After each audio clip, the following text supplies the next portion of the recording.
we are going to be converting decimals to fractions.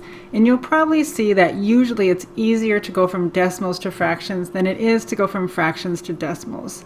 And that is because of the very nature of decimals.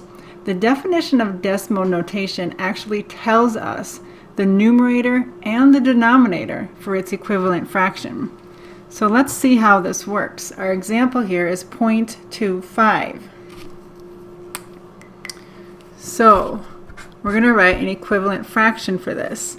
The numerator is just going to be found by the numbers that appear after the decimal point. So the numerator becomes 25.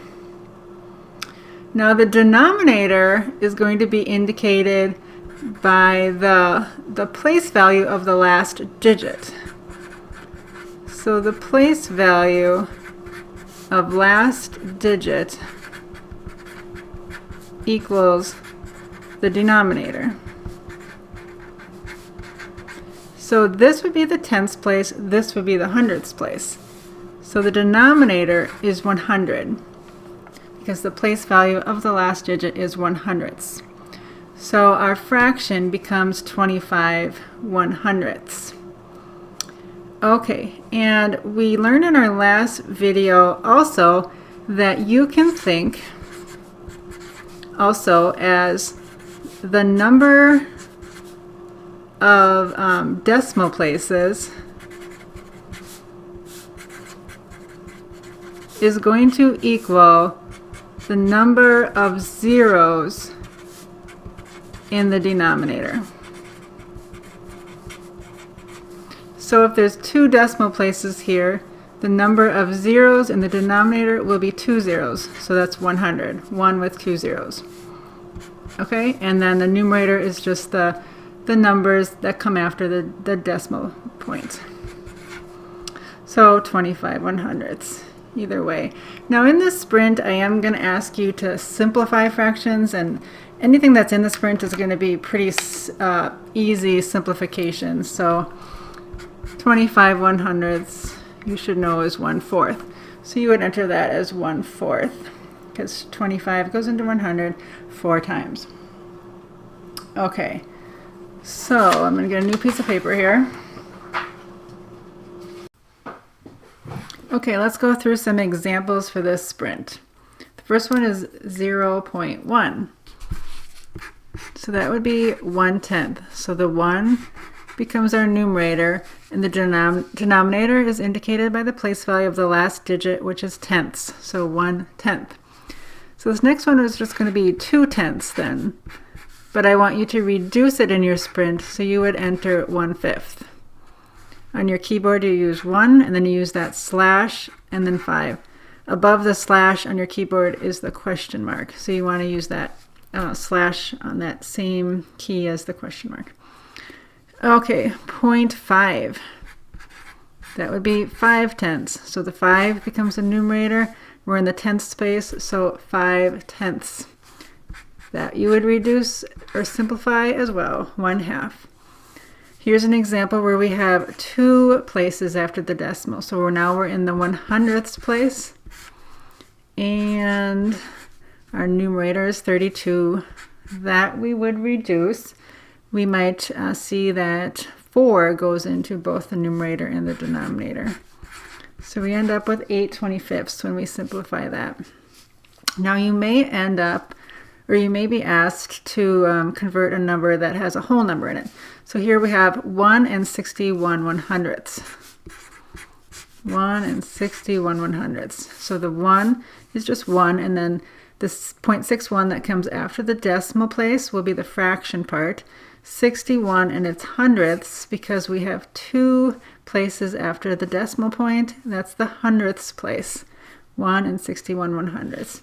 When you enter that, you enter a 1, and then you enter a space, and then you go 61/100 on your sprint.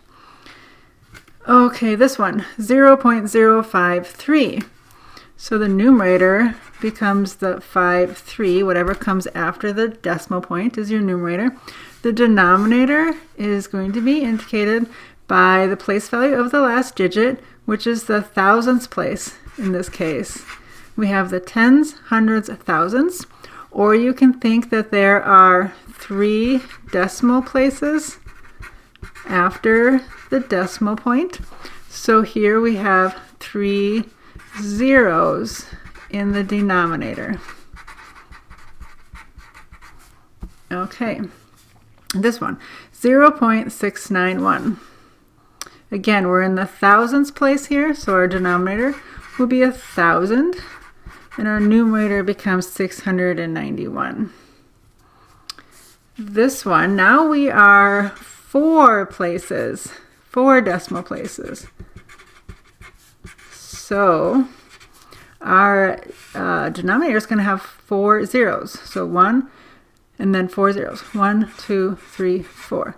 And we see that's 10,000s. And then if we look over here, we can verify that our last digit is in the 10,000s place.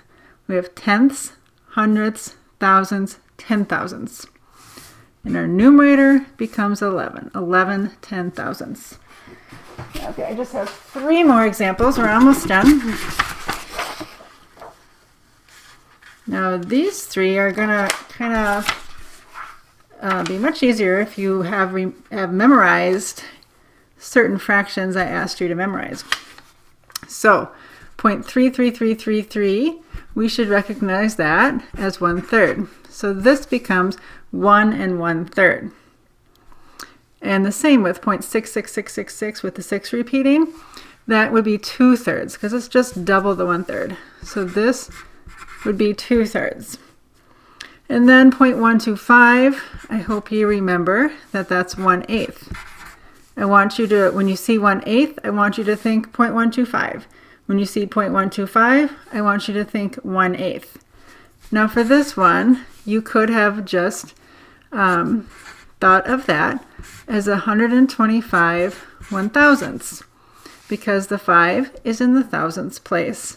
So 125 1,000ths. But that, of course, would need to be simplified. I know for sure that it needs to be simplified because I know 5 goes into both. But I may even know that 125 goes into 1,000 8 times, so it's 1/8. So this might be kind of hard to simplify in your head. So it's good to have this one kind of committed to memory like I've already asked you to do, that 0.125 equals 1/8 and 1/8 equals 0.125. So that is the kind of problems you'll see in your sprint. Go ahead and give the practice sprint a try.